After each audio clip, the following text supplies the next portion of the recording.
আসসালামু আলাইকুম রহমতুল্লাহি ওবারাকাতু। আমরা সবাই মিলে আজকে একটু নদীর পাড়ে যাইতেছি একটু এনজয় করার জন্য আর কি।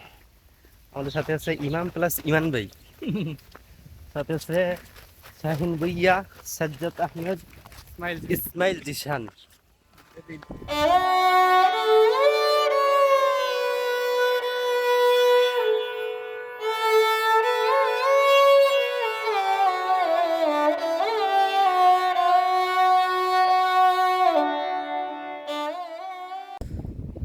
আসসালামু আলাইকুম রহমতুল্লাহি ওবারাকাতু।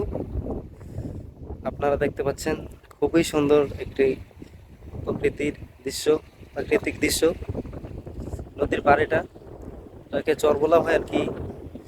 খুবই সুন্দর দৃশ্য। যদি কারো মন খারাপ থাকে তাহলে এখানে আসতে পারেন, মন এমনিতে ভালো হয়ে যাবে ইনশাআল্লাহ।